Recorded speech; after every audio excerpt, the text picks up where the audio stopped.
As a delivery rider, kailangan ko talagang gumising ng maaga para makarami ba. And hindi rin kasi ako bumabiyahe pag gabi, baka matukhang tayo eh. Kung sakali man, dapat doble ingat. Ibang biyahe yata yun ah. Mga alas 7 ng umaga, nakaligo na ako at nakagayak na. Pero alas 8 pa naman ako umaalis. Nagmumuni-muni lang muna ako saglit, nag-unwind, nagdadalawang isip kung babiyahe ba talaga ako o babiyahe. Pero at the end of the day, uy, kasi simula pa lang ng araw mo, end of the day ka na kagad. Sa pagiging delivery rider naman, hindi required na tapos ka ng graduate. Basta ang importante, tagpos ka na.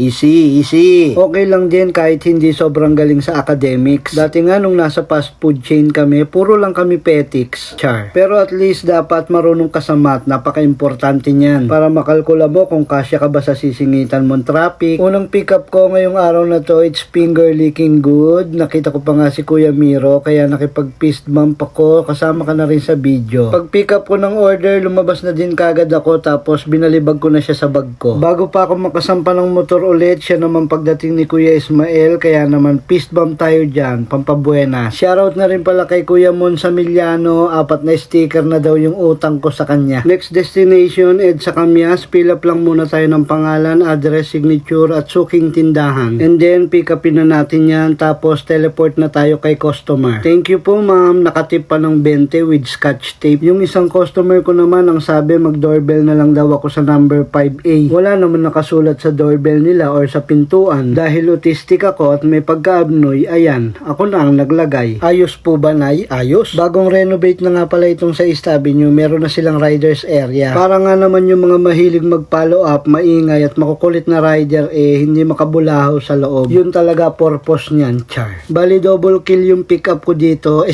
double booking pala. Ibig sabihin 49 plus 49 equals never mind. Yung isa dineliver ko sa Matatag Street. Yung isa naman hindi ko na maalala kung saan lugar, basta natatandaan ko ang sexy ni ate. Next step, Subway sa may Sargentes Guerra, ang balibag niya Grass Residences, whatever. Ang astig nung nakamotor paatras.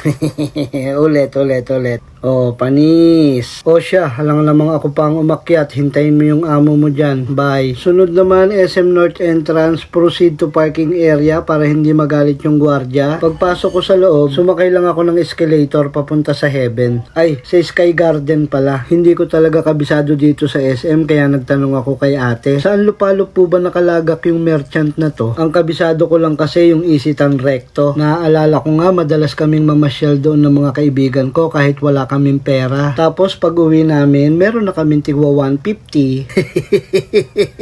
Shoutout na din pala kay Bonbon ng Daikitin. Sandali lang bayaw, para mas pumogi ka, pirmahan ko muna. Nag-iisa lang yan, kaya ikaw lang ang meron yan. Pag dinala mo kay Boss Toyo yan, palitan niya ng suka yan. Yun lang. So paano mga idol, thank you for watching. Hanggang sa muli!